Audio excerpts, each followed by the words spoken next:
మన జీవము దేనికి కూడా పనికొచ్చేది కాదు. కేవలం భౌతికమైన విషయాలకి, తాత్కాలికమైన విషయాలకి మాత్రమే మన యొక్క జీవం. మన జీవము అనగా ఏదో నాసికారంధ్రంలో ఊపిరి గురించి మాట్లాడట్లేదు, కానీ మనలో నేను అనే తత్వం, అంటే దేవునికి వెలుపట నాకు నేనే చేసుకోగలను, దేవునికి వెలుపట నాకు నేనే తృప్తిగా ఉండగలను, దేవునికి వెలుపట నేను సాధించగలను అనే ఆ తత్వం, దేవుణ్ణి పక్కన పెట్టి సుఖంగా ఉండే ఆ తత్వమును నేను అని అంటారు. ఫ్లెష్ ఆర్ సెల్ఫ్ అంటే it is the capacity wherein we try to become independent without God. దేవుడు లేకుండా స్వచ్ఛందంగా నేనే చేసేసుకోవచ్చు, నేనే సాధించుకోవచ్చు, నేనే ఈ ఈ ఈ ఈ విషయాన్ని ముగించగలను అనే ఆ తత్వమునే మన జీవము అని అంటాం. ఈ జీవంతో మనము దేవునికి నిజముగా పనికొచ్చేది ఏమీ ఇవ్వలేని వారంగా ఉంటున్నాం. దేవుడు మనలో తన జీవాన్ని, యేసు ప్రభు వారి జీవాన్ని మనలో పెట్టడానికి ఆయన ఇష్టపడతా ఉంటున్నారు. కనుక ఈ సజీవమైన రాయి అంటే పూర్తి విధేయత కలిగిన విషయము ఉదయకాలము మనం చూడడానికి ప్రయత్నం చేస్తూ వచ్చాం. యేసుక్రీస్తు ప్రభువారే మనకి మాదిరిగా, యేసుక్రీస్తు ప్రభువారే మనకి శక్తిగా, యేసుక్రీస్తు ప్రభువారే మన యొక్క శిరస్సుగా మనము చూస్తూ వచ్చాం. మనకుంటున్న యథార్థమైన విధేయత ఆయన నుంచి పొందే విధేయత తప్ప మనలో నుంచి పుట్టే విధేయత కాదు. మనలో నుంచి పుట్టేది ఏ నాటికైనా స్వనీతి మాత్రమే. ఆయన కృపని బట్టి మన హృదయాన్ని మార్చి, ఎందుకు హృదయాన్ని మారుస్తున్నాడు? పాత హృదయాన్నే, రాతి గుండెనే ఆయన మార్చొచ్చు కదా అని అంటే ఆయన అంటాడు, అది నేను మార్చలేను.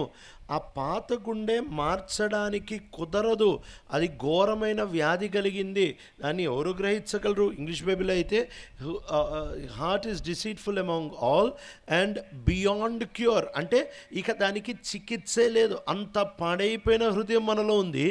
ఆ హృదయమును ఇంకెవరూ బాగు చేయలేరు. దేవుడు కూడా దాన్ని తీసి వదిలేసి ఒక కొత్త హృదయాన్ని పెడతా వచ్చున్నాడు. కనుక మనం ప్రభు యొక్క శక్తి మీద ఆధారపడము చాలా ప్రాముఖ్యమైన విషయం. రెండవదిగా, ఈ యొక్క సజీవమైన రాయి అని అంటే దానొంతు అది, దాని స్థానమును అది భర్తీ చేసుకుంటా వెళ్ళిపోతుంది. ఎందుకు చేస్తుంది అని అంటే మదర్ తెరీసా గారు చక్కటి మాట చెబుతా వచ్చారు. నువ్వు చేసేది ఏంటమ్మా, నువ్వు ఇంత పెద్ద ప్రపంచానికి నువ్వు చేసేది చాలా చిన్న పని కదా అని అడిగినప్పుడు మదర్ తెరీసా చెప్పిన మాట ఏంటంటే, నేను అందరిలో యేసు ప్రభుని చూస్తాను, అతి పేదరికములో, ఎవ్వరు దిక్కులేని పరిస్థితిలో, పేద రోగపు పరిస్థితిలో ఉంటున్న వ్యక్తిలో కూడా నేను యేసుని చూస్తాను. కాబట్టి వారికి నేను ఉచితముగా నిరుపేదలకి జీవితకాలము నేను సేవలను అందిస్తాను. అయితే నేను చేసేది సముద్రంలో ఒక చిన్న చుక్క లాంటిదే. నేను లేకపోతే సముద్రంలో ఆ చుక్క లేనట్టే అని చెబుతా వచ్చింది.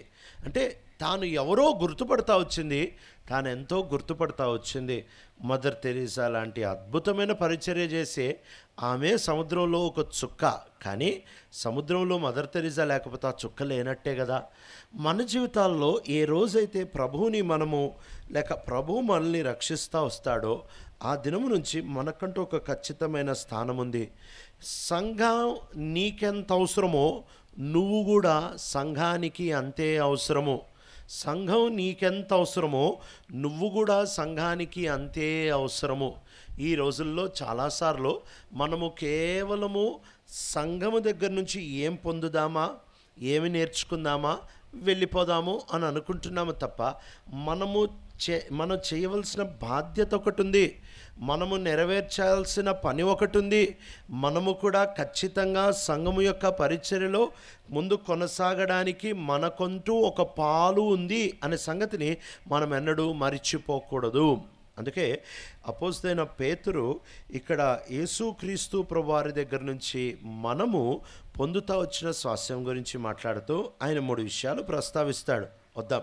పేతురు రాసిన మొదటి పత్రిక మొదటి అధ్యాయం మన రక్షణకి 3 ప్రాముఖ్యమైన కారణాలుగా చెబుతున్నాడు. 3వ వచనం చదువుతారా? మన ప్రభువకు యేసు క్రీస్తు తండ్రి అయిన దేవుడు స్తుతింపబడునుగాక,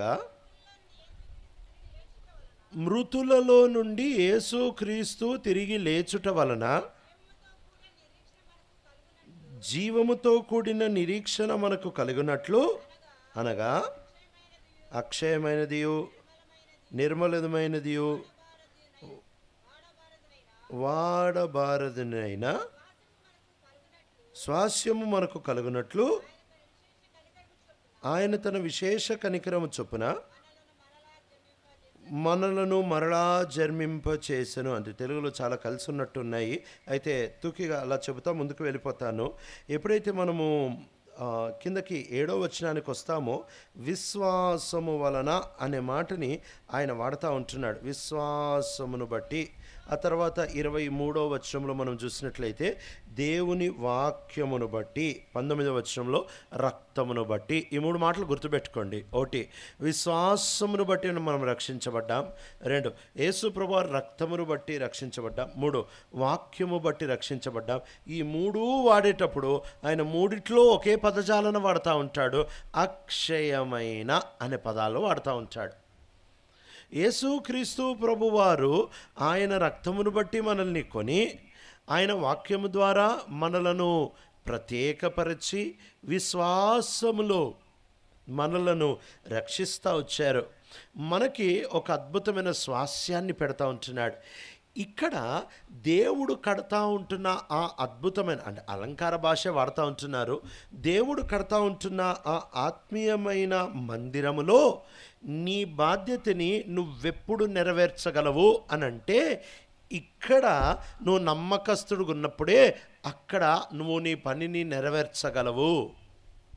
ఇక్కడ నువ్వు నమ్మకస్తుడిగా లేకపోతే అక్కడ నువ్వు సజీవ రాయిగా నువ్వు ఉండవలసిన స్థానములో ఉండలేవు అనే విషయం లేఖనాల్లో చాలా స్పష్టంగా మనము చూడొచ్చు. పరీక్షించబడిన రాయి అనే పదాన్ని మనము పేతురు రాసిన మొదటి పత్రిక 2వ అధ్యాయము ఆ తర్వాత 5, 6 వచనాల్లో మనం చూడొచ్చు. టెస్టెడ్ స్టోన్, పరీక్షించబడతా వచ్చిన రాయి. అంటే ఇక్కడ మనము పరీక్షించబడితే అప్పుడు అక్కడ సజీవమైన రాయిగా మన స్థానంలో కూర్చోబెట్టబడవచ్చు. ఏ విషయంలో పరీక్ష? 4 విషయాలు తూకీగా మీ ముందు పెట్టడానికి ప్రయత్నం చేస్తాను. ఎక్కువ సమయం తీసుకోము. ఎందుకు అనంటే ఈ కూడిక అన్ని కూడికల్లో కష్టతరమైన కూడిక. మధ్యాహ్నము మనము భోజనము చేసిన తర్వాత ఎంత భక్తుడికైనా కళ్ళు మూసుకొని పోతాయి. ఎవరు నిలబడ్డా కళ్ళు మూసుకొని పోవడం తప్ప ఇంకో ప్రత్యామ్నాయం లేదు. గనక నేను త్వరగానే మీ కళ్ళు మూతలు పడక మునిపే ముగించడానికి ప్రయత్నం చేస్తా. సాయంకాల కూడికి సిద్ధపడవచ్చు. మెట్టికి మనము ఆ సజీవమైన రాయిగా ఉండాలి అనంటే ఇక్కడ మన నమ్మకత్వాన్ని మనం రుజువు చేసుకోవాలి. ఏ విషయంలో రుజువు చేయాలి? చాలా విషయాలు ఉన్నాయి. అయితే తూకీగా ఒక 4 విషయాలు మాత్రమే మీ ముందు పెట్టడానికి ప్రయత్నం వస్తున్నాం. మత్తయి సువార్త యేసుక్రీస్తు ప్రభువారు కొండ మీద చేస్తూ వచ్చిన ప్రసంగం 5వ అధ్యాయం. మత్తయి సువార్త 5వ అధ్యాయము 44వ వచనం నుంచి చదువుతారా? నేను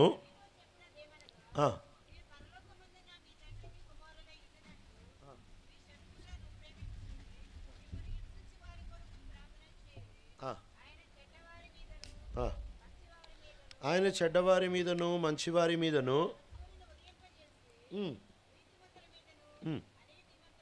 నీతిమంతుల మీదను అనీతిమంతుల మీదను వర్షము కురిపించుచున్నాడు. ఈ మాటలు బాగా గమనించు. మీరు మిమ్మల్ని ప్రేమించిన వారినే ప్రేమించిన ఎడల మీకేమి ఫలము కలుగును. ఇప్పుడు నేను చదివే 4 వచనాలు కూడా ఫలము అనే మాట మీకు 4 వచనాల్లో కనిపిస్తూ ఉంటుంది. ఫలము అనే మాట అంటే ఏంటి? ఆ ఫలము అనేది చివరిలో చెప్పడానికి ప్రయత్నం చేస్తా. మొట్టమొదటిది మనం పరీక్షించబడేది ఎక్కడ అనంటే మన యొక్క ప్రవర్తనలో పరీక్షించబడతాం. ప్రవర్తన బాగలేని వాడు అక్కడ ఆయన అంత ఉన్నతమైన స్థానములో వాళ్ళని ఎన్నడూ కూర్చోపెట్టడు. జయించు వారికి అని చెబుతూ ఉంటాడు. కాబట్టి ఇక్కడ ఖచ్చితంగా ప్రభు మనందరినీ పరీక్షిస్తాడు. ఈ 4 కోణాల్లో పరీక్షించబడని వాడు అనేవాడు ఎవరు ఉండరు. ప్రతి ఒక్కళ్ళు ఈ 4 కోణాల్లో పరీక్షించబడతారు, ఖచ్చితంగా పరీక్షించబడతారు. మొట్టమొదటిది ప్రవర్తన విషయంలో. అంటే ఇక్కడ ఎప్పుడైతే ఒక వ్యక్తి మనల్ని ద్వేషిస్తాడో, మనకి కీడు చేస్తాడో, మనతో సరిగ్గా వ్యవహరించాడో మనము ఎలా ప్రతిస్పందిస్తూ ఉంటున్నాం, ఆ వ్యక్తితో మనము ఎలా ప్రవర్తిస్తూ ఉంటున్నాము అనేది ఇక్కడ ప్రభు మన ముందు పెట్టడానికి ప్రయత్నం చేస్తూ ఉంటున్నాడు. చాలాసార్లు మనం అనుకుంటాము, మంచోళ్ళకి మంచోడిని కానీ నా వరకు వస్తే బాగోదు. మంచి విశ్వాసుల డైలాగులు ఇవి, మంచి దైవ సేవకుల డైలాగులు ఇది. ఏంటి తెలుసా? మంచోడికి మంచోడిని కానీ నా మీదకి వస్తే మాత్రం మర్యాదగా ఉండదు.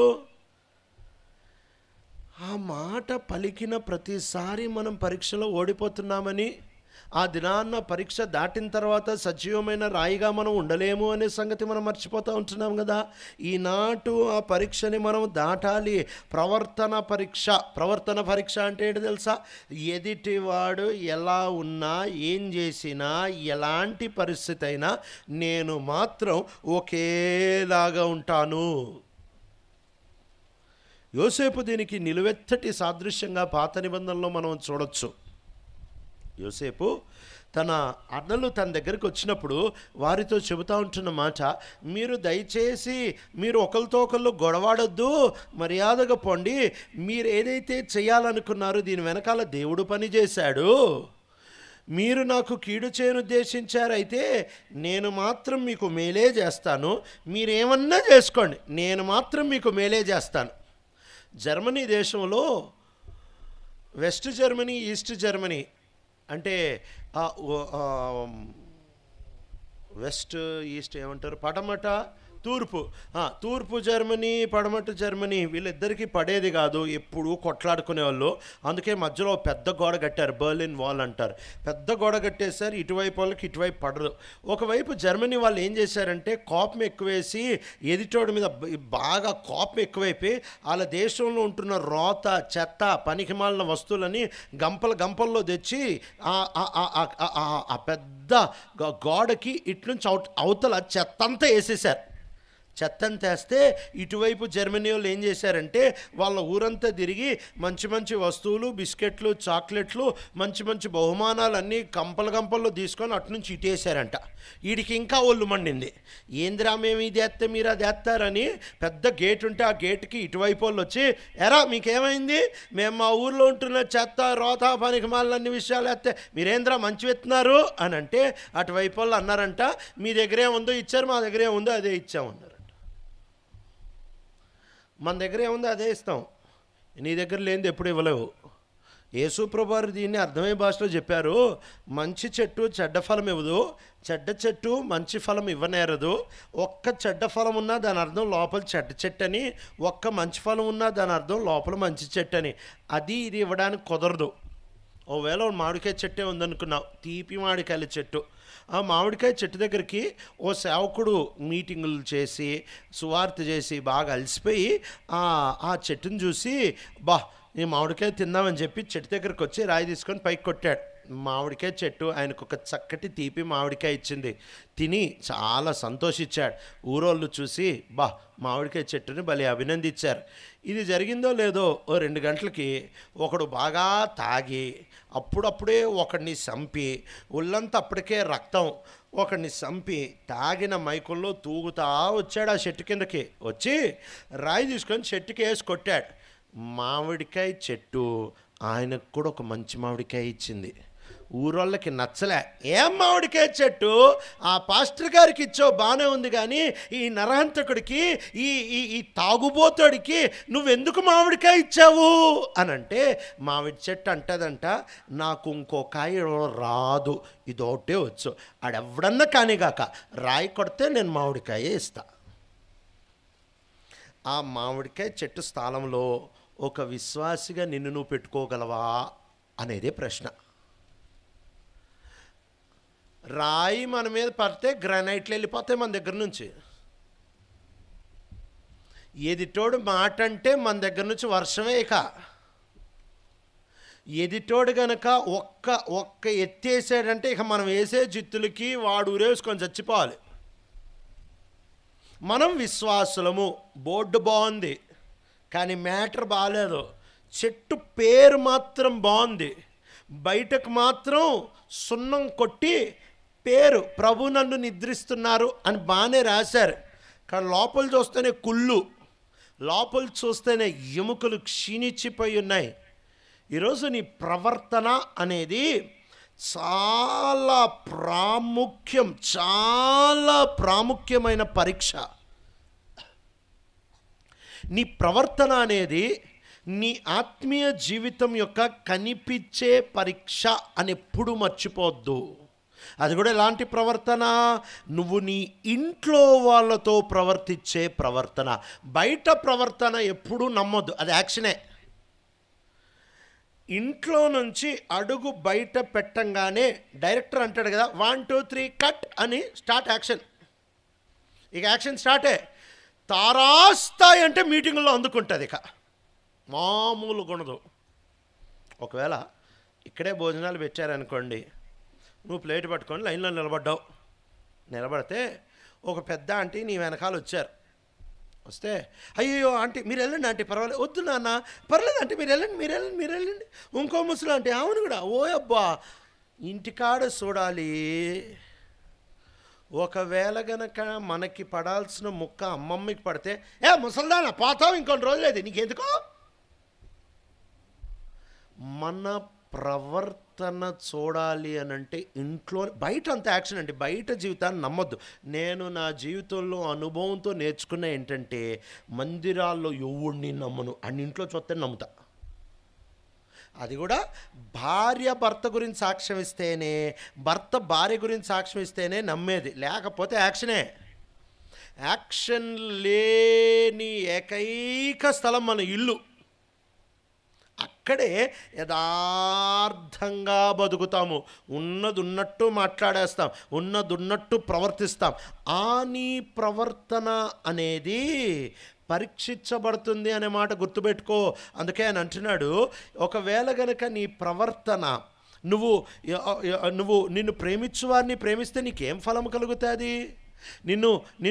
నీకు మేలు చేసేవారికే నువ్వు మేలు చేస్తే నీకేం ఫలము కలుగుతుంది? ప్రభు మన జీవితాలలో ప్రవర్తన పరీక్ష పెడతా ఉంటుంది. ఎదుటివాడు ఎవరైనా కానీ అదే రకంగా ప్రేమించే ప్రేమ ఇది మన వల్ల కాదు. అయితే ఇది యేసుక్రీస్తు ప్రభువారు మన హృదయంలో పోస్తాడు కదా. మాట చదువుదామా?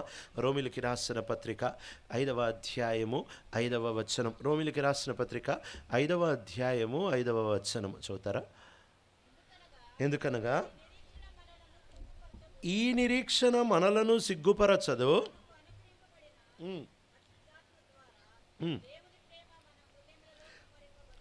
మనకి అనుగ్రహించబడిన పరిశుద్ధాత్మ ద్వారా దేవుని ప్రేమ మన హృదయంలో కుమ్మరించబడి ఉన్నది.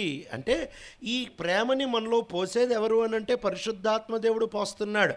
ఈరోజు నువ్వు ఇతరుల్ని ప్రేమించే ప్రేమ వ్యాపార ప్రేమ అయితే, కామపూరితమైన ప్రేమ అయితే, లబ్ధి కొరకు ప్రేమ అయితే, మానవ ప్రేమ అయితే, సహజ ప్రేమ అయితే, నీలో నుంచి పుట్టే స్వయం ప్రేమ అయితే, ఆ ప్రేమల వల్ల నీకు ఏ ఫలము కలగదు.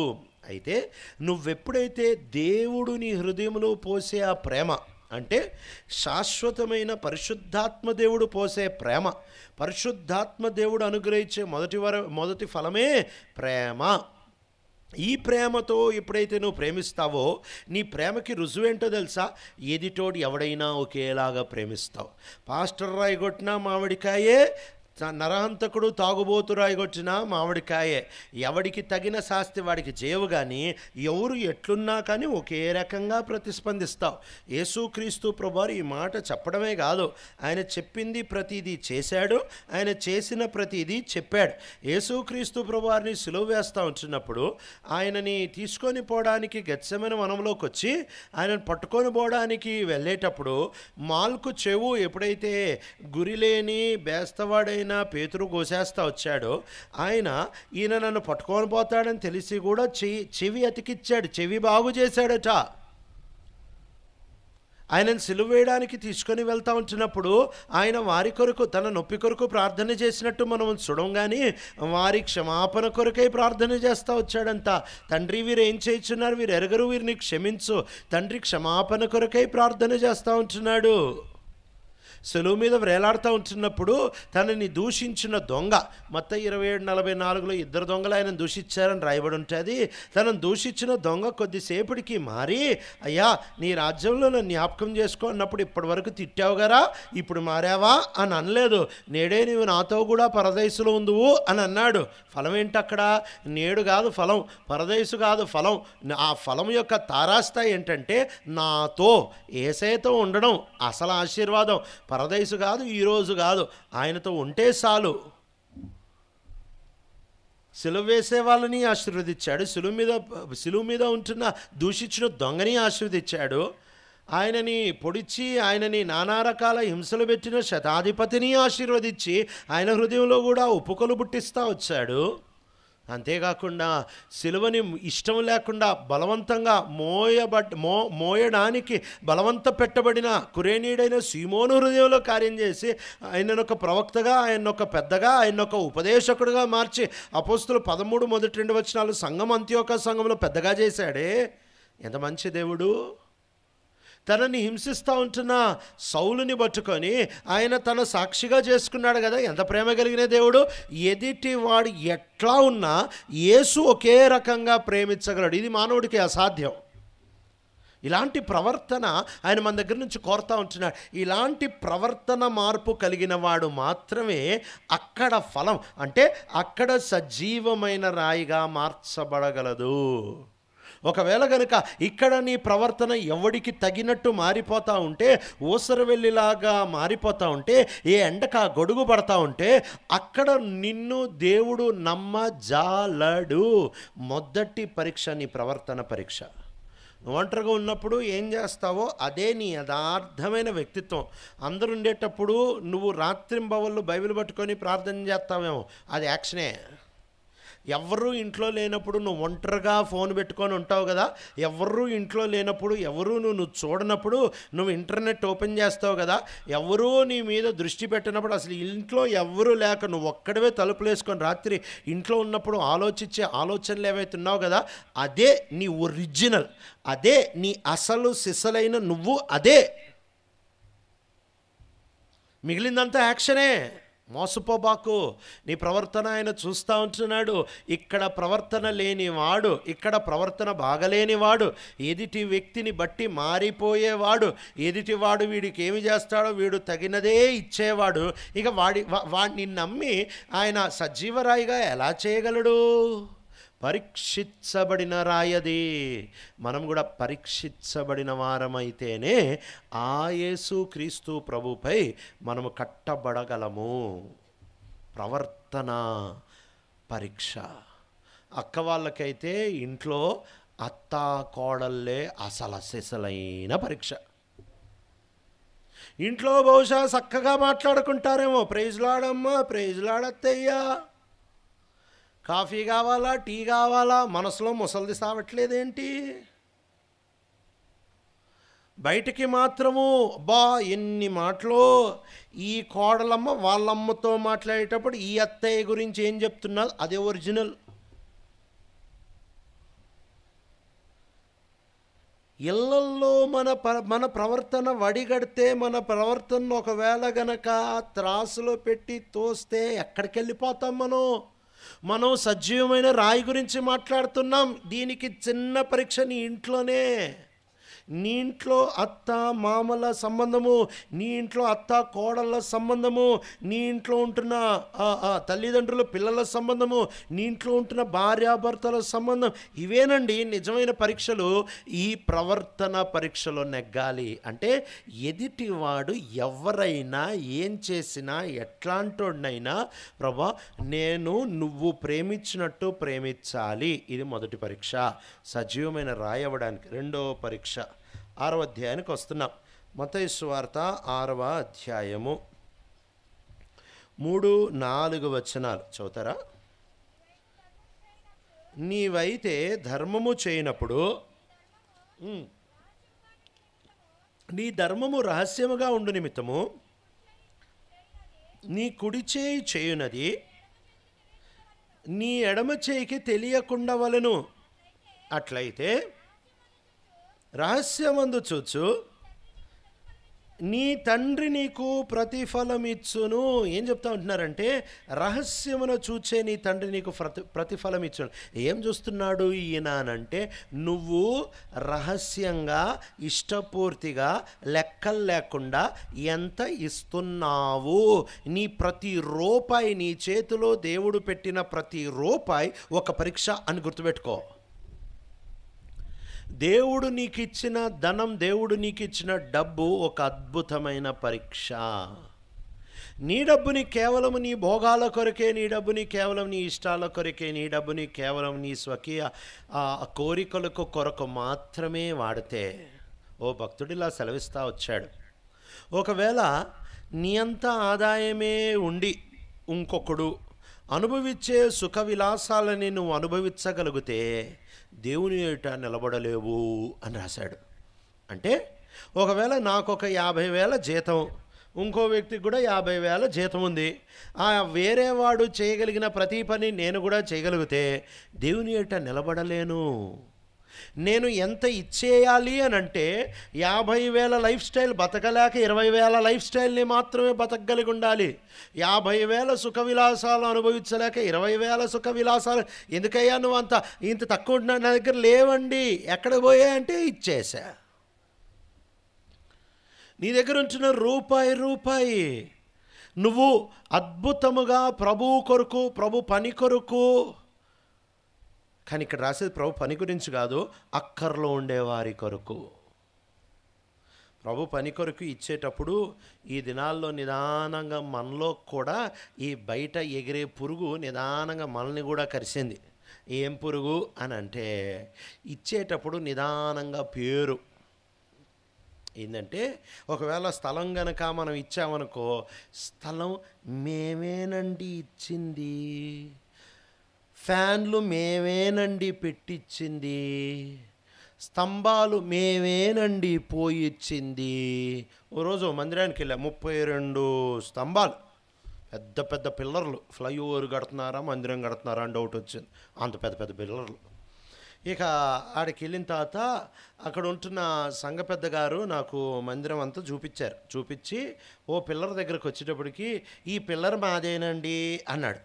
నాకు అసలు ఈయన ఏమన్నాడు, నేను సరిగ్గా లేదేమో అని, ఏమన్నారన్నా అని, ఈ పిల్లర్ మాదేనండి అన్నాడు. అంటే నాకు అర్థం కాలేదంట, మీ అంత ప్రత్యక్షత నాకు లేదన్నా, నాకు కొంచెం వివరంగా చెప్తారా అంటే, అప్పుడు ఆయన అన్నాడు, నాకు 3 కొడుకులు బ్రదర్, పెద్ద కొడుకు ఫుట్టింగ్లు మొత్తం ఖర్చు వాడే చూసుకున్నాడు, రెండో కొడుకు మొత్తం రాడ్డు సెంటరింగ్ ఖర్చు వాడే చూసుకున్నాడు, మూడో కొడుకు లోపల పోసిన సిమెంటు కంకర ఇసుకంతా వాడే చూసుకున్నాడు, ఈ పిల్లర్ మాదే బ్రదర్ అన్నాడు.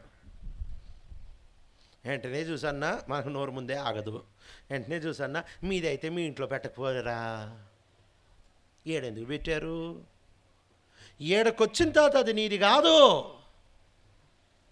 ఇంకా అది నీదైతే నీ ఇంట్లో పెట్టుకో, నీ సమాధి మీద పెట్టుకో, సచ్చినా గుర్తుపెట్టుకుంటారు ఎంత పెద్ద స్తంభం ఉందిరా ఇడికి అని. ఈ రోజుల్లో మనం రూపాయి ఇచ్చామంటే దానికి అడ్వర్టైజ్మెంట్ 7 సార్లు చేస్తాం. విశ్వాసులు 2 వైపరీత్యాల మధ్యలో నడుస్తున్నారు. ఒకటి పీసినారులు, ఇంకోటి విచ్చలవిడితనం. వీడు తిండు, ఇంట్లో పిల్లలు కూడా పెట్టరు, పీనుగుల్లాగా ఉంటారు, ఎందుకురా అంటే డబ్బులు కూడా పెడుతున్నాడు. ఇంకోడు ఉంటాడు, రూపాయి కూడా కూడబెట్టాడు, మొత్తం గాలికి ఎగరేస్తూ ఉంటాడు, ఏంటంటే అంబానీ ఇంటి పేరు అనుకుంటాడు ఈయన. ఈ 2 వైపరీత్యాల మధ్యలో విశ్వాసులు నడుస్తూ సతమతం అయిపోతూ ఉంటున్నారు. నువ్వు డబ్బు విషయంలో సరిగ్గా లేకపోతే నీ కుటుంబాల్లో గొడవలు వచ్చేస్తాయి, నువ్వు డబ్బు విషయంలో సరిగ్గా లేకపోతే నీ సేవ ఎగిరిపోద్ది, నువ్వు డబ్బు విషయంలో సరిగ్గా లేకపోతే నీ సాక్ష్యం ఎగిరిపోద్ది, నువ్వు డబ్బు విషయంలో సరిగ్గా లేకపోతే పరలోకం కూడా ఎగిరిపోవచ్చేమో. అదేంటి అంత పెద్ద మాట అన్నారు అని అంటే, యేసు ప్రభువే చెప్తా వచ్చాడు కదా, ఒకడు డబ్బుని దేవుడిని సేవించలేడు, అతడు ఒకడిని ప్రేమించి ఇంకొక దాన్ని ద్వేషించును. అంటే నువ్వు గనక డబ్బు మీద మనసు పెట్టావు అని అంటే నువ్వు దేవుణ్ణి సేవించలేవు కాదు, దేవుణ్ణి ద్వేషిస్తావు అనే మాట ఎన్నడూ మనం మర్చిపోకూడదు. ఈరోజు నీ రెండో పరీక్ష నీ డబ్బు పరీక్ష. నీ ప్రవర్తన మొదటి పరీక్ష అయితే నీ డబ్బు పరీక్ష రెండవది. ఈ సజీవమైన రాళ్ళు ఎవరు అనంటే ఇక్కడ మొత్తం ఒలిచేసుకున్న వాళ్ళు, ఇక్కడ వాళ్ళ కొరకంటూ ఏమీ ఎంత కావాలో అంతే కూడబెట్టుకున్నారు. యేసు ప్రభు కూడా కూడబెట్టాడు, కానీ ఎంత కూడబెట్టాడు అనంటే తరాలు తిన్నా తరగని ఆస్తి కూడబెట్టలేదు. యేసు ప్రభు ఎంత కూడబెట్టారు అనంటే ఆయన 12 మంది శిష్యుల యొక్క ప్రతి ఖర్చులు తీరడానికి, ఆయన పరిచర్య ఖర్చులు తీరడానికి, ఆయన ప్రయాణ ఖర్చుల కొరకు ఆయన తన శిష్యులకి ఎంత కావాలో అంత కూడబెట్టాడు. అంతే, మితిమీరి కూడబెట్టలేదు, మితిమీరి ఖర్చు పెట్టలేదు. చాలా బ్యాలెన్స్డ్గా ఉండాలండి ఫైనాన్స్ విషయంలో. మితిమీరి ఖర్చు పెట్టొద్దు, మితిమీరి కూడబెట్టొద్దు. రెండిటి మధ్యలో చాలా సమతుల్యంగా నడవడం అవసరము. యేసు ప్రభువారు డబ్బు విషయంలో మనల్ని పరీక్ష చేస్తాడు. ఒక దినాన్న జాన్ వెస్లీ గారు అంటే మీకు డౌట్ వస్తుందేమో, ఒరిజినల్ జాన్ వెస్లీ గారు ఇంగ్లాండ్ ఆయన సంగతి మాట్లాడుతున్నాను నేను, అంటే కన్ఫ్యూజన్ కదా ఈ కాలంలో, అందుకే మెట్టుకి ఆ 16వ శతాబ్దంలో ఉంటున్న ఇంగ్లాండ్ దేశపు జాన్ వెస్లీ గారు ఒక దినాన్న ఒక ఊరికి వెళ్తే అక్కడ ఒక సావుకారు కలిశాడు. ఆ సావుకారు ఇంట్లో ఈయనని అతిథిగా పెట్టుకున్న ఈయన ఉదయకాలం లేచి, నాకు దేవుడు ఇచ్చిన ఆస్తిని నేను ఒకసారి చూపిస్తాను బ్రదర్ అన్నాడు. పొద్దున్నే లేచారు ఇద్దరు. లేచి గుర్రాల మీద ఇక ప్రయాణం చేశారు. పొద్దున్నుంచి 6 గంటలు ప్రయాణం చేశారు.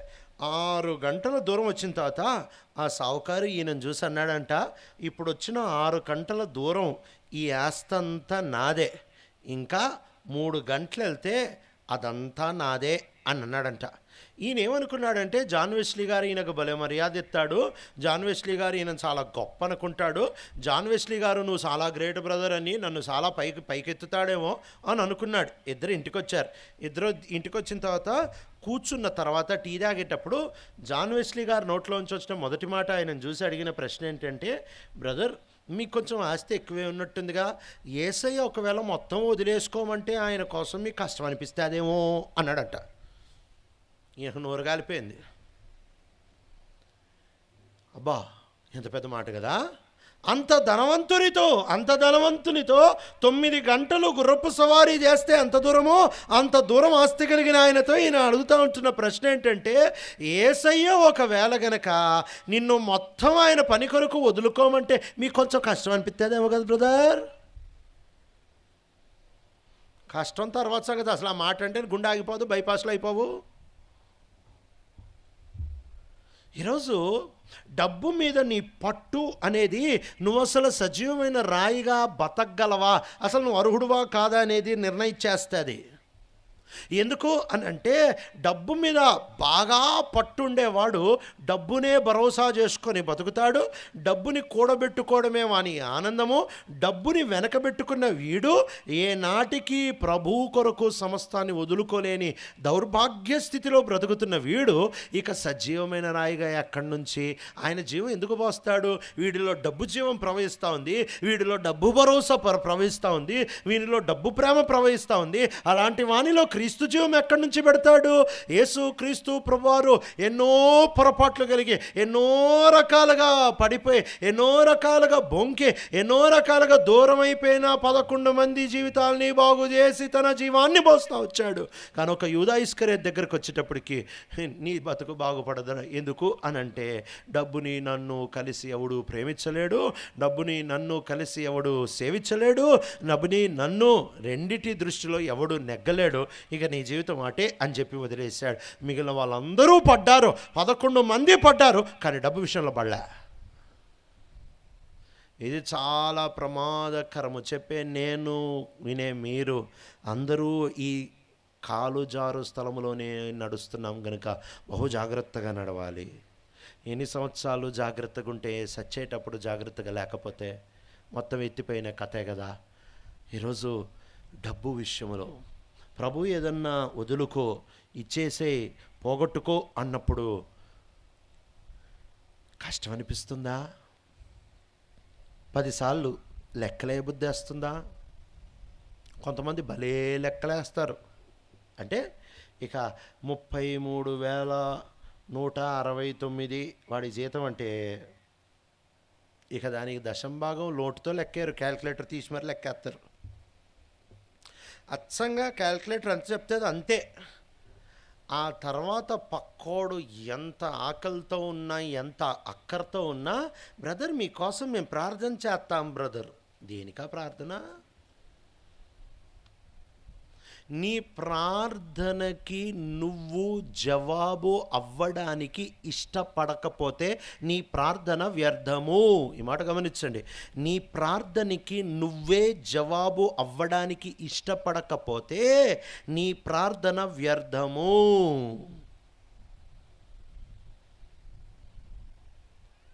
ఒకవేళ గనక ఈ మీటింగ్ల కొరకు ప్రార్థన చేస్తూ ఉన్నావు, ప్రభా మీటింగ్లో సహాయం చేయి ప్రభా, ప్రతి అక్కర తీర్చు ప్రభా, అన్ని అక్కర్లు తీర్చు ప్రభా అని స్థానిక సంఘంలో ఉంటున్న విశ్వాసిగా ప్రార్థన చేస్తూ ఉంటున్నావు. ప్రభా ప్రతి అక్కర తీర్చు ప్రభా, కావలసిన డబ్బులన్నీ ప్రభా, కావలసిన విషయాలన్నీ సమకూర్చు ప్రభా. రాత్రి బౌలు ఏడ్చి శీవుడితో గోడలన్నీ తడిపేసావు. భలే ప్రార్థన చేస్తున్నావు. నిదానంగా ప్రభు లోపల నుంచి నీ బ్యాగ్లో ఉన్న 10,000 ఇచ్చేరాదా అని అంటే ఇక అంతే, మన ప్రార్థన కామన్. ఇంకోసారి ప్రార్థన చేయలేము. నీ బ్యాగ్లో ఉంటున్నది పోగొట్టుకోవడానికి ఇష్టం లేకపోతే ప్రభు అక్కర్లు తీర్చు అనే పనికిమాలిన ప్రార్థనలు వేస్ట్గా. శిష్యులతో యేసయ్య ప్రార్థన చేయమన్నాడు. కోత విస్తారంగా ఉంది, పనివారు తక్కువగా ఉన్నారు. కోత యజమానుడు పనివారిని పంపించేటట్టు ఆయనను వేడుకోండి అని అన్నారు. ఈ వేడుకున్న వాళ్ళనే దేవుడు కోతలో పని చేయడానికి పనివారిగా పంపిస్తూ వచ్చాడు. పనివారి కొరకు ప్రార్థన చేసేవాడు పనివాడు అవ్వడానికి సిద్ధపడి ఉండాలి. ఎదుటివాని అక్కర కొరకు ప్రార్థన చేసేవాడు తన సాయశక్తుల అక్కర తీర్చడానికి ప్రయత్నం చెయ్యాలి. అంటే మొత్తం ఒలుచుకోమని చెప్పట్లేదు, సమతుల్యతతో బతకమని చెప్తున్నా. చాలా కేర్ఫుల్గా సమతుల్యంగా బతకాలి, బ్యాలెన్స్డ్గా బతకాలి. నీ మొదటి బాధ్యత నీ కుటుంబం, ఆ తర్వాత బాధ్యత నీ చుట్టూ ఉంటున్న నీ బంధువులు, అంటే నీ యొక్క రక్త సంబంధులు. విశ్వాసుల మొదటి బాధ్యత మందిరం కాదు, విశ్వాసుల మొదటి బాధ్యత వారి కుటుంబం, వారి చుట్టూ వలయంలో ఉంటున్న రక్త సంబంధులు. వీళ్ళు వారి మొదటి బాధ్యత అని గుర్తుపెట్టుకో. మందిరం కాదు మొదటి బాధ్యత, సేవ కాదు మొదటి బాధ్యత. ఇంట్లో వాళ్ళ కడుపులు కొట్టేసి మందిరానికి ఇచ్చేసి పేర్లు సంపాదించేసుకుంటే దేనికి అక్కడికి వస్తుంది? తన ఇంటి వారి అక్కర్లు తీర్చని వాడు అవిశ్వాసి కంటే దారుణమని బైబిల్ చెప్తా ఉందిగా. ఈరోజు నీ దగ్గర ఉంటున్నది రహస్యముగా సంతోషముగా సమర్పించుకోగలుగుతూ ఉంటున్నావా? సనుగుతూ సంతోషించిన వేస్టే, లేక సంతోషముగా ఇచ్చి సనుగుతూ ఇచ్చిన వేస్టే, సంతోషముగా ఇచ్చి డబ్బా కొట్టినా వేస్టే. నువ్వు సజీవ రాయిగా తయారవ్వాలంటే ఇక్కడ నీ జీవానికంటే నేను ఇంకా వేరే ఏదానికి విలువ ఇవ్వను ప్రభా, నీ జీవమే అన్నిటికంటే మిన్న ప్రభా, నీ జీవాన్ని మించింది ఏది లేదు ప్రభా అనే మనసుతో నాకుంటున్న ఈ చిన్న డబ్బుని నీ కొరకు పోగొట్టుకుంటాను ప్రభా అని పోగొట్టుకునేవానికే ఆ సజీవమైన రాయి అనే అంతస్తు. ఈ పనికిమాలిన డబ్బు జీవం కలిగిన వానిలో ఆయన యేసు జీవం ఎందుకు పోస్తాడు? ఇది రెండవ పరీక్ష, నీ ప్రవర్తన పరీక్ష. రెండు, నీ డబ్బు పరీక్ష. మూడో పరీక్ష మత్తయి సువార్త 6వ అధ్యాయము, మత్తయి సువార్త 6వ అధ్యాయము 6వ వచనం చదువుతారా? నీవు ప్రార్థన చేయనప్పుడు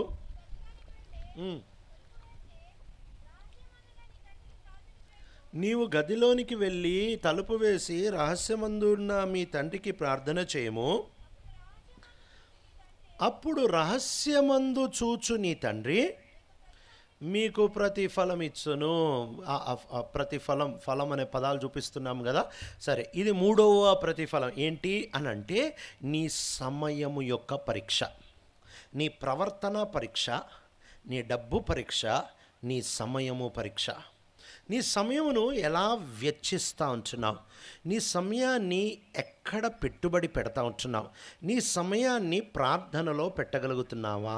ప్రార్థన చేయడానికి ఉద్యోగానికి లీవ్ పెట్టి పైకెళ్ళి మేడ మీదకి షామియాన వేసుకొని కూర్చొని అవసరం లే. ఏడుంటే ఆడ ప్రార్థన చేయొచ్చుగా. ఏం ప్రార్థన గురించి మాట్లాడుతున్నా అది కూడా క్లారిటీ ఇవ్వాలి. లేకపోతే మీరు చేసే ప్రార్థనలు, నేను చేసే ప్రార్థనలు మనకి తెలిసిందేగా. ప్రభా నా తలనొప్పితి, ప్రభా నా కాలు నొప్పితి, ప్రభా నా మోకాలు నొప్పితి, ప్రభా నా నొప్పితి, ప్రభా ఆ తర్వాత నా భార్యను బాగు చేయి ప్రభా, నా పిల్లల్ని బాగు చేయి ప్రభా. చాలాసేపు ప్రార్థన చేసాం అనుకొని ఎంత టైం అయిందా అని కళ్ళు తెరిస్తే 3 నిమిషాలు అయి ఉంటుంది. ఓ అబ్బా ఇంకా 3 నిమిషాలు, ఇంకా చాలా టైం ఉంది, ఇంకో 7 నిమిషాలు ప్రార్థన చేయాలని మళ్ళీ కళ్ళు మూసుకొని, ప్రభా ఇంతకుముందు ఎవరెవరు చెప్పా, నన్ను, నా భార్య, నా పిల్లలు అన్నా కదా, మళ్ళీ నన్నే దీవించు, మళ్ళీ నా భార్యనే, మళ్ళీ నా పిల్లల్నే. ఇక 10 నిమిషాలు ఎన్నిసార్లు తిప్పినా అదే వాషింగ్ మిషన్ తిరుగుతూ ఉంటుంది తప్ప ఇక పక్కోళ్ళది ఎవరిది రాదు.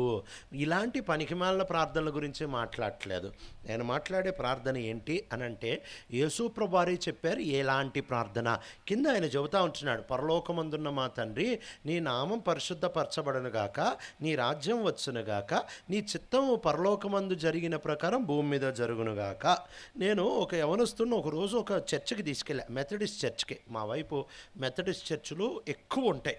మెథడిస్ట్ చర్చ్లో ఒక ఈవినింగ్ మీటింగ్కి నన్ను పిలిస్తే నేను ఒక యవనస్తుడిని నాతో పాటు తీసుకొని వెళ్తే ఇక వాళ్ళు చివరి ప్రార్థన చేయకమునుపు, ఆశీర్వాదం ఇవ్వకమునుపు పాస్టర్ గారు చివరి ప్రార్థన చేసిన తర్వాత అందరూ లేచి నిలబడి పరలోకపు ప్రార్థన చెబుతూ ఉంటారు. మరి ఆ పేరు పరలోక ప్రార్థన ఎందుకు పెట్టారో కానీ, అంటే భూలోకానికి ఉపయోగపడదని పెట్టారేమో నాకు తెలియదు కానీ మెట్టుకి పరలోక ప్రార్థన అని పెట్టారు. అయితే వాస్తవమైన హెడ్డింగ్ ఏంటంటే ప్రభు ప్రార్థన, లార్డ్స్ ప్రేయర్.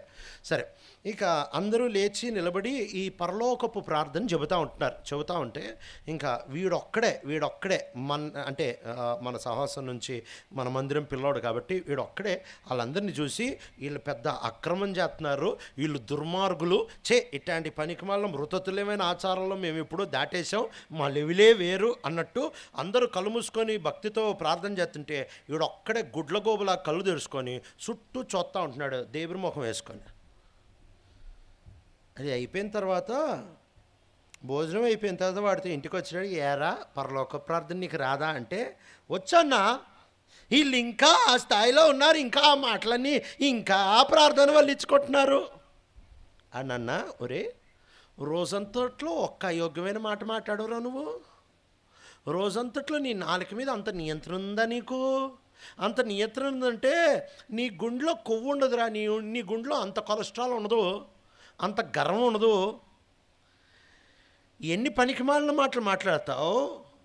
అందరూ నిలబడి పరలోక ప్రార్థన చెప్తా ఉంటే నువ్వు కూడా కళ్ళు మూసుకొని భక్తితో దేవుని మాటలేగా చెప్తే ఏం పోయేది? వీడు పెద్ద మెచ్యూరిటీ అనుకుంటున్నాడు చెప్పకపోవడం. కొన్నిసార్లు మనం కూడా ఇలాంటి థిక్ ఓవర్ యాక్షన్లు చేస్తూ ఉంటాం. మనం సుపీరియర్, మనం కేరూబుల్లో రెక్కల్లేని కేరూబులు. మనం ఏదో భూమి మీద పడ్డాము అంతే. మన మామూలు వాళ్ళం కాదు. మిగిలిన వాళ్ళందరూ కింద ఉంటున్న పుట్టగొడుగులు మనం కేరూబులు అనుకుంటాం. ఇలా కేరూబులు అని అనుకునే వాళ్ళే లూసిఫర్లు అవుతారు. మెట్టికి ఏ ప్రార్థన గురించి ప్రభు మాట్లాడుతున్నాడు అని అంటే, ప్రభువా నీ నామం పరిశుద్ధపరచబడ, నీకు మహిమ రావనుగాక, నీ రాజ్యం కట్టబడునుగాక, నీ చిత్తం జరుగునుగాక. ఈ ప్రార్థన పరీక్ష. మిగిలిన ప్రార్థనలన్నీ ఏముందండి, లోకంలో అందరూ ప్రార్థన చేస్తారు. అంతకుముందు నేను మందిరంలో ఉండేవాడిని. ఆ మందిరం పక్కన సండే స్కూల్ పక్కన మధ్యలో దారి కొనలేకపోయారు. అంటే అది ఒకళ్ళ ఇంటికి దారి కాబట్టి ఆ ఇళ్ళోళ్ళు ఈ దారిగానే ఉండాలి అన్నారు. సండే స్కూల్ అటు ఉంటుంది, మందిరం ఇటు ఉంటుంది. Gods and quarters Sunday school ఒక పక్కన ఉంటుంది, మందిరం మధ్యలో చిన్న వీధి, అటువైపు ఒకే ఇల్లు ఉంటుంది. ఆ ఇంట్లో ఉండే అక్కకి మీటర్ పొడుగు నోరు. ఆమెకి నేను ఇంకో సేవకుడు అప్పటికి ఇంకా పెళ్లి కాలే, సన్నాసులమే అప్పుడు. అప్పుడు పెళ్లి కాకుండా మేమిద్దరం ఉంటే ఇక ఆమెకి తిండి అరగాలి అంటే మేము కనపడితేనే ఆమెకి తిండి అరిగేది. ఆమె రోజు మనసారా తిడితేనే ఆమె కరిగేది, రాను రాను రాను తిట్టించుకుంటేనే మాకు అరగడం మొదలుపెట్టింది. ఇలాంటి ఆమె వాళ్ళ కూతురుకు ఓ రోజు దయ్యం పట్టింది. దయ్యం పడితే ఆమె ఆ కూతుర్ని తీసుకొని మందిరానికి తీసుకొని వచ్చేది. మందిరానికి తీసుకొని వస్తే నేను ఆ వేరే సేవకుడు, ప్రభువా ఎంత మంచి దేవుడివయ్యా, ఆమె నోరు మూయించడానికి కూతురు దయ్యం ఇచ్చావా అని మనసులో అనుకొని ప్రార్థన చేసాం. దేవుని కృపను బట్టి ఆ దయ్యం పోయింది. పోయిన తర్వాత మేమనుకున్నాం, అబ్బా ఇక మన మందిరానికి వచ్చేస్తుందేమో, ఇంకేమో ఈ రోజు నుంచి తిట్టదేమో అని అనుకున్నాం. మరుసటి రోజు లేచి మళ్ళీ ముందులాగే స్ట్రైట్ అదే ఫ్లోలో తిడుతుంది. అదేంట్రా నిన్ను వచ్చి కూతురు కోసం ప్రాణం చేయించుకుంది, ఈరోజు మళ్ళీ అలానే తిడతా ఉందంటే, ఆమె దగ్గరికి వచ్చి మొన్నే కదా ఆ కూతురుది కూతురే అని మళ్ళీ మొదలుపెట్టింది. ఎలా ప్రార్థనలు కాదు, ఆయన మహిమ కొరకు, ఆయన రాజ్యం కొరకు, ఆయన చిత్తం కొరకు చేసే ప్రార్థనలు. ఈరోజు నీ దగ్గర ఉంటున్న ప్రతి శక్తితో నీ ప్రవర్తనని ఒక మాదిరిగా పెట్టుకోవచ్చు. ఓ రోజు విజిటింగ్కి వెళ్ళాను నేను ఒక ఇంటికి. వెళ్తే ఆ అక్కోళ్ళు పొద్దున్న విజిటింగ్ అయిపోయిన తర్వాత అన్న టిఫిన్ చేయండి అన్నారు. పర్లేదు అక్క అంటే, లేదు లేదు చేయండి అన్నారు. సరే, ఇడ్లీలు పెట్టారు. పెట్టి దాంట్లో చట్నీ వేశారు. చట్నీలో ఉప్పు లేదు, ఇచ్చారు. సరే, ఇంకా తినేస్తున్నాను, ఉప్పు లేదని అర్థమైపోయింది. ఆ అక్క లోపల నుంచి బయటకు వచ్చి, ఎట్లుందన్నా మీరేం చెప్పకుండా తింటున్నారు, ఆల్రెడీ ఉప్పేయలే, మళ్ళీ ఇంత ఓవర్ యాక్షన్ అవసరమా అని మనసులో అనుకొని, బాగానే ఉందిలే అక్క అన్న. బాగానే ఉందిలే అంటే ఆడకు అర్థం చేసుకోవాలా? ఆమె అర్థం చేసుకోక ఏమందంటే, బాగానే ఉందా బాగుందా అని అడిగింది. ఓయమ్మో అనుకొని బాగుందిలే అక్క అన్న. తినేసే అయిపోయింది. బయటకు వచ్చే లోపల వాళ్ళ కూతురు వేసుకుంది. వాళ్ళ కూతురు ఇడ్లీ చట్నీ, అమ్మా చట్నీలో ఉప్పు లేదమ్మా అంది. అయ్యో ఉప్పు లేదా అన్న, ఉప్పు లేదంటే కదా, సారీ అన్నా. సరే పర్వాలేదులే అక్క, బాగుంది అని చెప్పి ఇంటికి వచ్చా. ఇది అయిపోయింది. ఎప్పుడో అయిపోయినా చాలా నెలలకి మా ఇంట్లో కూడా ఇడ్లీ చేశారు, చట్నీ చేశారు. మా ఇంట్లో చట్నీలో కూడా ఉప్పేలే. ప్లేట్ నా దగ్గరికి వచ్చింది. ఇక ప్రార్థన చేసుకున్నా, తినడానికి నోట్లో పెట్టా. నోట్లో ఇలా పెట్టంగానే చట్నీలో ఉప్పు లేదనే సంగతి అర్థమైపోయింది. మా ఆవిడ్ని డాలు అని పిలుస్తా. ఇంకా డాలు అని గట్టిగా అరిసా. అరవంగానే ఆమె ఏమైపోయిందిరా అనుకొని పరిగెత్తుకుంటూ వస్తాను. ఆమె ఆ రూమ్ నుంచి ఈ రూమ్ లోపలికి వచ్చేటప్పటికి లోపల ఆ సంఘటన గుర్తొచ్చింది. ఆ ఇంట్లో ఏమో చట్నీలో ఉప్పు లేకపోతే బాగానే కాదు బాగుందక్క అన్నావు, మరి ఈ ఇంట్లో చట్నీలో ఉప్పు లేకపోతే ఎందుకు అంత గట్టిగా పేరు అరిసావు అని లోపల నుంచి అర్థమైపోయింది. ఆమె రాగానే ఏమైందండి అంటే, ఏంలే చట్నీ చాలా బాగుందని చెప్పడానికి పిలిచా. నేను నమ్ముతా ఆ చిన్న ప్రవర్తనకి నాకు బహుమానం ఉందని నమ్ముతా. ఈ చిన్నవేనండి, ఈ చిన్నవే బహుమానాలు, ఈ చిన్నవే మనల్ని సజీవరాయిగా చేస్తాయి. ఏందో పెద్ద ఆత్మీయానుభవాలు ఎప్పుడు కట్టవు. గుర్తుపెట్టుకోండి, చిన్న రోజు ప్రతిరోజు ప్రతి క్షణం ప్రతి నిమిషం జరిగే చిన్న అడుగు ఆత్మీయ అనుభవాలే నిన్ను తారాస్థాయికి తీసుకొని పోతాయి. ప్రవర్తన మార్పు, డబ్బు మీద సమతుల్యతతో, పీసినార్తనం కాకుండా, విచ్చలవిడితనం కాకుండా, అటు కాకుండా ఇటు కాకుండా బ్యాలెన్స్డ్గా నడవడం. అక్కర చూసినప్పుడు నీ దగ్గర ఉంటున్నది పోగొట్టుకోవడానికి ఇష్టపడే మనస్సు. మూడవది ప్రార్థన, అంటే నీ సమయం పెట్టుబడి. నీ సమయాన్ని నువ్వు సరిగ్గా పెట్టుబడి పెట్టకపోతే సజీవరాయిగా నువ్వు తయారవ్వలేవు. రాళ్ళు ఎలా తయారయ్యాయి అని కనుక శాస్త్రవేత్తల్ని అడుగుతూ ఉంటే వాళ్ళు చెబుతూ ఉంటారు, కొన్ని వేల సంవత్సరాల నుంచి ఒకదాని మీద ఒకటి ఒత్తిడికి పాలయ్యి అది రాయిగా మారిపోతుంది. 4వ పరీక్ష చదువుకొని ముగించుకుందాం. మత్తయి సువార్త 6వ అధ్యాయము 17-18 వచనాలు చదువుతారా? ఉపవాసము చేయుచున్నట్టు మనుషులకి కనబడవలెను అని కాక రహస్యమందున్న మీ తండ్రికే కనబడవలెనని నీవు ఉపవాసము చేయనప్పుడు నీ తల అంటుకొని నీ ముఖము కడుగుకొనుము. అప్పుడు రహస్యమందు చూచుచున్న మీ తండ్రి మీకు ప్రతిఫలం ఇచ్చును. ప్రతిఫలము అనే పదాన్ని మనం చూడడానికి ప్రయత్నం చేస్తున్నాం. అక్కడ సజీవరాయిగా ఉండాలంటే చెత్త ఏడ వదులుకోవాలి. అక్కడ సజీవరాయిగా తయారవ్వాలి అని అంటే ఇక్కడే పరీక్షించబడాలి. అక్కడ పరీక్షించబడిన సియోను రాయి అంటున్నారు. అంటే ఇక్కడ పరీక్ష, అక్కడ రాయి. సొలొమోను మందిరం కట్టేటప్పుడు రాయిని అక్కడే చెలికేవాళ్ళంట. అక్కడే దాని సైజుని కట్ చేసి కరెక్ట్గా తీసుకొని వచ్చేవాళ్ళు. ఒకవేళ అక్కడ కట్ అయ్యే స్వభావం లేకపోతే ఆ రాయిని ఆడే పారేసేవాళ్ళు. అది మందిరం వరకు వచ్చేది కాదు.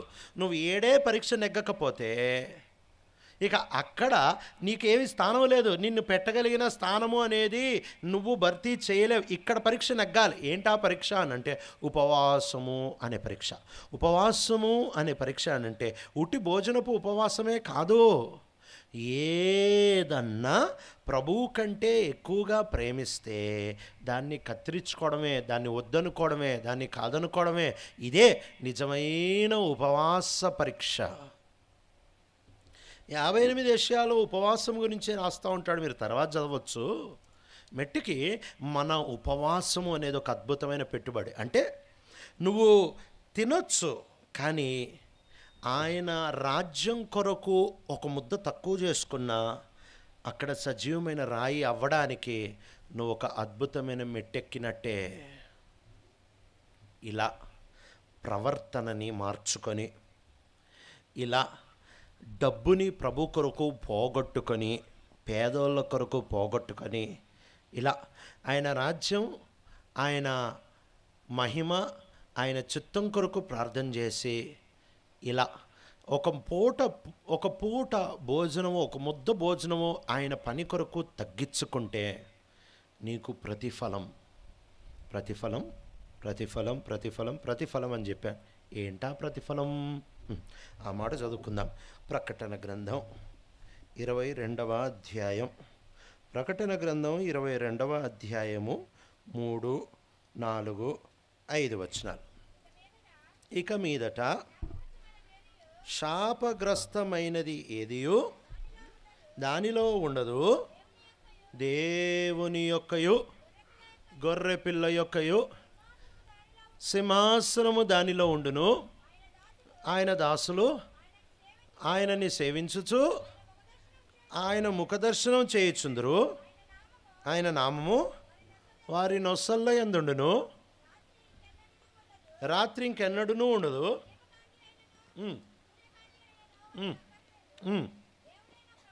దేవుడైన ప్రభువే వారి మీద ప్రకాశించును. చాలండి. వారు యుగ యుగములు రాజ్యం చేయుదురు. ఇదండి సజీవమైన రాయి అంటే.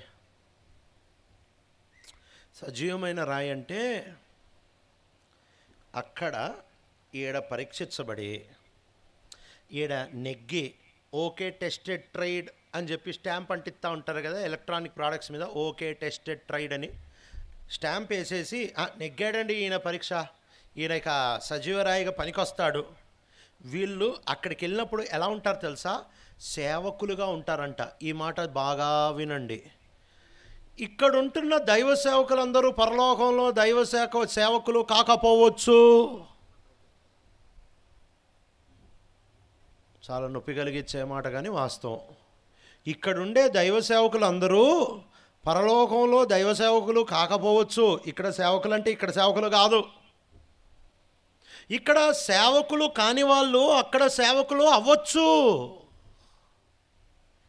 ఇక్కడ సేవ నువ్వు వచ్చావా, లోబడ్డావా, నువ్వు ఉద్యోగం వదులుకున్నావా, వీటి మీద ఆధారపడుతుంది. అక్కడ నువ్వు సేవకుడువా కాదా దేని మీద ఆధారపడుతుంది తెలుసా? నీ నమ్మకత్వం మీద ఆధారపడుతుంది. నువ్వు ఉద్యోగస్తుడివే, నువ్వు మామూలు ఉద్యోగం చేసుకునేవాడివి, ఒక స్టూడెంట్వే, కానీ గనక నువ్వు ప్రభు కొరకు నమ్మకంగా బతికావనుకో, నీ డబ్బు విషయంలో, నీ సమయం విషయంలో, నీ ప్రవర్తన విషయంలో, నీ భోజనం విషయంలో నువ్వు నమ్మకంగా బతికావనుకో, నువ్వు అక్కడికి వెళ్ళేటప్పటికి సేవకుడు అయిపోతావు. ఇక్కడ ఒకవేళ సేవకుడు ఉన్నాడనుకో, ఈ సేవకుడు డబ్బు విషయంలో, ప్రార్థన విషయంలో, భోజనం విషయంలో, ప్రేమ విషయంలో అపనమ్మకస్తుడుగా ఉంటే ఆయన ఈడ మాత్రమే సేవకుడు, ఆడ సేవకుడు కాదు. అలా గంభీరమైన ఆ విషయం ఇది గమనించాలి. ఇక్కడ సేవకుడు అక్కడ సేవకుడు అవుతావు అనే దానికి గ్యారంటీ లేదు, కానీ ఇక్కడ నమ్మకస్తుడు అక్కడ సేవకుడు అవుతాడని గ్యారంటీ ఉంది. అందుకే ఆయన అంటున్నాడు, బలా నమ్మకమైన మంచి దాసుడా. ఈరోజు ఆ నమ్మకత్వం ఉందా? నేను ప్రతిరోజు ప్రార్థన చేస్తా, ప్రభువా నన్ను ఇక్కడ మాత్రమే సేవకుడిగా వద్దు ప్రభా, అక్కడ కూడా నన్ను సేవకుడిగా చేయి, నమ్మకస్తుడిగా నన్ను మార్చు ప్రభా. జనం చూసేదంతా ఒట్టిదేనండి, ఏం ఉండదు, మ్యాటర్ ఉండదు, ఒట్టి టైంపాస్. అది ప్రభు పరీక్ష ఇచ్చినప్పుడు నెగ్గుతావా? నమ్మకత్వంలో నెగ్గుతావా? సమయం, డబ్బు, భోజనం, ప్రవర్తన, నమ్మకత్వం విషయంలో నువ్వు నెగ్గగలవా? ఈ సజీవమైన రాళ్ళు అక్కడ ఆయన చుట్టే ఉంటారు, ఆయన ముఖదర్శనం చేస్తారు, వారి నొసలపై ఆయన పేరుండును. సజీవమైన రాయి అనేది వాస్తవంగా యేసుప్రభు పేరు, మన మీద ఆ పేరుండును. ఆయనకు సమీపంగా ఉంటాం, ఆయన అంటగట్టుకొని ఉంటాం. యుగ యుగములు ఏలుదురు, పరలోకంలో కూడా వీళ్ళు ఏలుతారు నమ్మకస్తులు. ఈరోజు ఆ నమ్మకస్తుడిగా ఉన్నావా? పూట కూటి కోసము ఏషావు జ్యేష్ఠత్వపు హక్కుల్ని పోగొట్టుకుంటా వచ్చాడు. జ్యేష్ఠత్వపు హక్కు, ఆశీర్వాదం, ఈ రెండు వేరు. జ్యేష్ఠత్వపు హక్కు అంటే 2 పాలు, ఆశీర్వాదం అంటే ఆత్మీయంగా నాన్నిచ్చేది. ఈయన జ్యేష్ఠత్వపు హక్కు పోగొట్టుకున్నాడంటే 2 పాలు పోగొట్టుకున్నాడు. కేవలం ఒక అమ్మాయి కోసం శక్తిని పోగొట్టుకున్నాడు. కేవలం కొంచెం అంత డబ్బు కోసం భార్యాభర్తలు ఒకేసారి ఒకరి తాత ఒకరు పోయారు. ఈరోజు నీ ప్రవర్తనని పరీక్షిస్తే, నీ సమయ విలువలని, నీ డబ్బుని, నీ భోజనపు తీరుని పరీక్షిస్తే నువ్వు ఆయన రాజ్యంలో సజీవమైన రాయిగా ఉండగలవా? ఏడే చిన్న చిన్న ఆటలో నెగ్గకపోతే అది చాలా దూరం పంతొస్తుగా. ఈరోజు నుంచి ప్రభా, అత్తా కోడళ్ళు, తల్లిదండ్రులు, పిల్లలు, భార్యాభర్తలు, ప్రభా మా ప్రవర్తన ముందు ఇంట్లో బాగుండాలి ప్రభా. సజీవరాయి అప్పుడే మేము అవ్వగలం. మా డబ్బులు జాగ్రత్తగా, పీసినారి కాకుండా, విచ్చలవిడితనం లేకుండా సమతుల్యంగా వాడతాం ప్రభా. నిమిషం దొరికితే లోపల నీ రాజ్యానికి, నీ మహిమకి, నీ చిత్తానికి ప్రార్థన చేస్తాం. అవి జరగాలని ప్రభా, వీలుంటే ఓ పూట కూడు నీ కొరకు మానుకుంటాను. ఇలా చిన్న చిన్న విషయాలు నమ్మకంగా ఉంటే నిదానంగా నీలో పొట్టొదిలిపోద్ది, తుక్కొదిలిపోద్ది, చెత్తొదిలిపోద్ది. ఓ రోజు సజీవమైన రాయి అంటాడు. మొత్తం 25లో గొర్రెలు మేకలను చూసి వారికి చెప్తున్న చిన్న మీరు మీరు మీరు అంటే మేమేం చేసాం, ఈ చిన్నవా, ఈ చిన్నవే మనల్ని అద్భుతమైన ఫలం, సజీవ రాయిగా మారుస్తాయి. కళ్ళు మూసుకుందాం, ప్రార్థన చేసుకుందాం.